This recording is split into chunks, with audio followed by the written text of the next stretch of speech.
think almost all of them, we could always play the duet, at least one duet at the end. And that has certainly improved my sight reading skills a lot. And we also, when we play our duets, if we both ornament our parts and the other one has to do it back whenever they get that key. So it's just kind of a listening exercise as well. So we did that. We're doing this.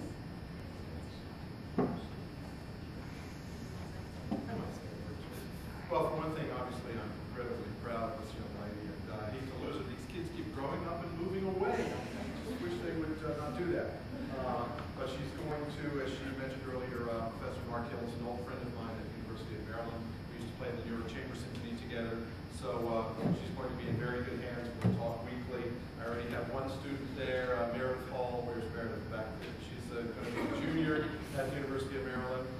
Beside her is another of my students who's going to Eastman School next year. So I'm proud of my kids. This is the first time I've ever heard Dan play flute. But you hear all those notes that she had to play on the We could do that too, but we're busy making reeds all the time. We can learn that technique, but we choose not to. At any rate, I want just another couple of words. These are Telemann sonatas. He wrote these for flute, but they can be played on flute or violin or any other treble instrument, really. The first one is, there are sort of two different types here, so I'll sort of challenge your listening skills a little bit.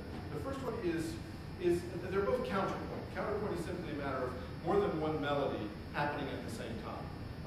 So you will hear Sam start. Now, in the early days of making kids do these with me, I would play the first part and make them do the imitation. Today, I'm letting her do the first part, and I'm going to attempt to do the imitation.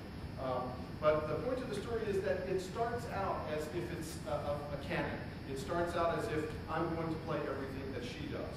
But then the parts split apart, and we play two separate melodies at the same time.